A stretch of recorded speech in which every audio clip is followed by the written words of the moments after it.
About the midfield. Okay. So what has been missing from the midfield part of the team in the final third in creating goal scoring chances, do you think?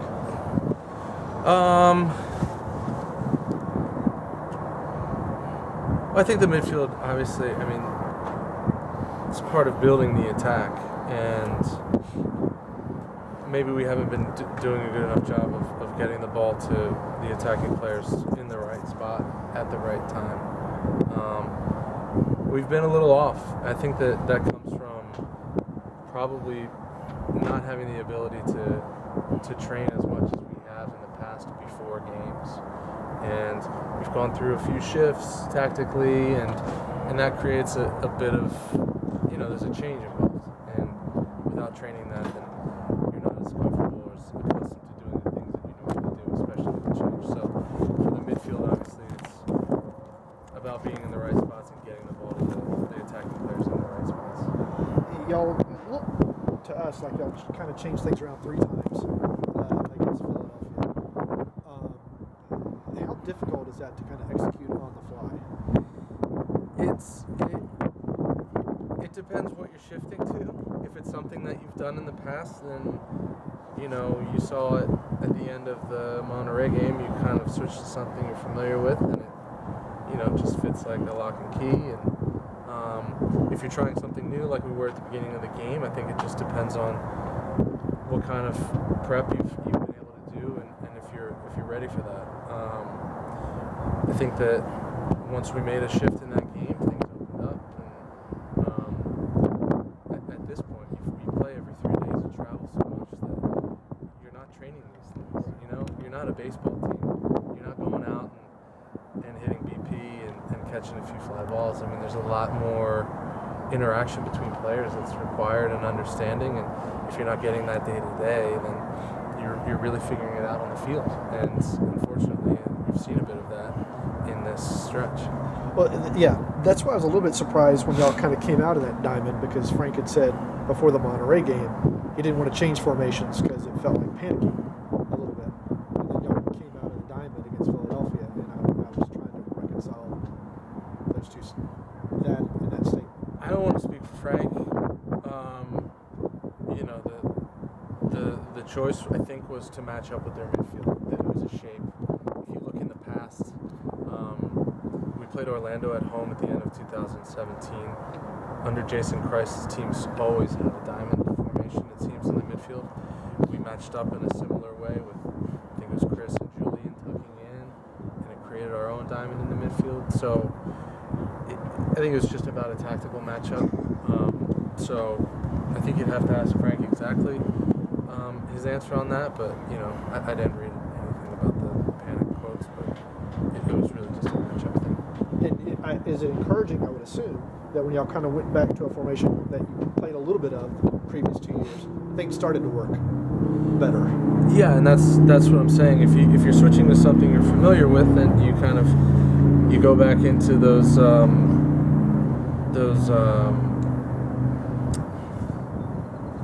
something you're comfortable with. You go back into the way that you've done things in the past, and I think that we did that the other day. I mean, obviously, guys are in different spots a little bit, but the movement and the spaces were pretty similar. And I've heard from different people that the 3-4-3 is one of the hardest formations to kind of learn. I was curious if you agree with that, and if so, what makes it difficult? I played a bit of 3-4-3 in college. The spacing is different. Yeah, you talk about like formations being kind of triangular. You're weighted towards the back. This one's kind of weighted in the middle, and you saw a few times where defensively there were larger gaps than you're used to. For example, Bedoya being open down the right side in the first half, getting across. I think it might have been the play that Brad got injured on. But you're not weighted in the same way, and I think it's different. I haven't played a lot of it, and I haven't trained a lot of it, so I don't know how hard it is to pick up. But if we continue to train it, I don't doubt that we'll figure it out. Okay. The game against Monterey, that seemed like even before the goal, like that it was y'all's best performance of the year, and I'm wondering was that more because tactically y'all just went into more of something that was, you were accustomed with last year or the previous year, or was it more to do with the fact that Monterrey was sitting back in a bit of a shell? But what seemed to bring about the success in that game for 90 minutes, really? I think it's a few things. Admittedly, there's less pressure in that game in a way because you're faced with such a steep task, and the failure is not seen as such a large failure, and so you're playing with a little more freedom. But mainly, you're getting in front of the crowd. You're doing things positively in the first 5 or 10 minutes, and the crowd's going, "Oh yeah, this is the team now." And then you're looking at each other saying, "Oh yeah, this is the team now," and it just builds that way. And the results haven't been what we've become accustomed to in Atlanta, but the pieces are there, and it's just about kind of rekindling that and maybe doing something that you're most comfortable with is the easiest way sometimes. Whether that's formation, whether that's personnel, whether that's just playing at home. But I think it was a few things in that Monterrey game that attributed to that. And on the goal itself in that game, that kind of looked like the combination between Darlington and Joseph. Like maybe that was sort of the thing that everybody's been wanting to see, like those kind of combinations. And I guess I'm wondering if that was, I know you weren't involved in the play, but from watching, was that something that the team has worked on, that specific kind of combination, or was that just the two of them, their chemistry together on the fly, making something happen?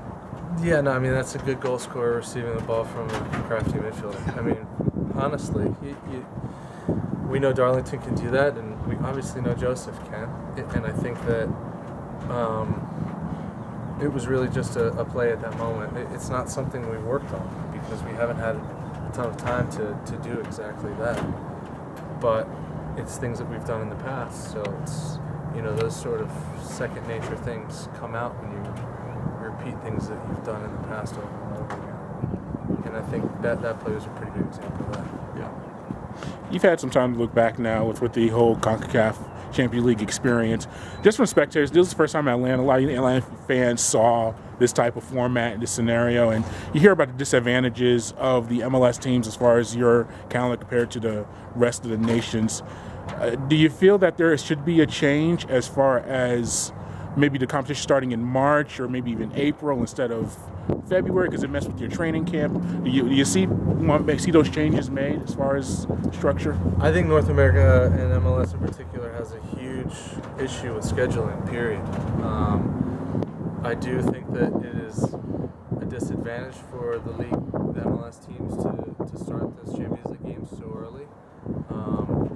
I think that, I know that I don't know enough about scheduling to say what the answer would be. Moving it later, I don't know if that changes around everything else, but it is tough. It is certainly tough when your first game is to go to Costa Rica, play in that sort of environment. Your first game of the year after 4 weeks of preseason, that's difficult. Play with the Galaxy, they qualified. We lost to Santos before we could even blink. And that's just kind of the way it is. And you have to think that there might be another solution in there, but at the same time, like I said, the league has a pretty big issue overall in North America with weather and timing and kind of making sure that they're capturing the greatest fan base that they can throughout the year. So if they can figure that out, then I think that it would help, because if you have more time to prepare, then you have more chance for success, because the league obviously wants success in that competition. Will this experience be helpful when U.S. Open Cup comes around later on in the summer, knowing how to balance multiple games in a week, midweek activities, since you've already gone through this now with CONCACAF? Potentially. It's a different beast. CONCACAF feels a lot like the playoffs, or at least the old format of the playoffs. 2-game series, traveling, dealing with high intensity. The Open Cup is a bit different. It's a knockout kind of thing where you're just playing one game. But yeah, certainly the frequency of games is something that we'll feel slightly more accustomed to than we have in years past, just because we've done it so early this year. Anything else for Jeff? Yeah, I have one more. I'm doing something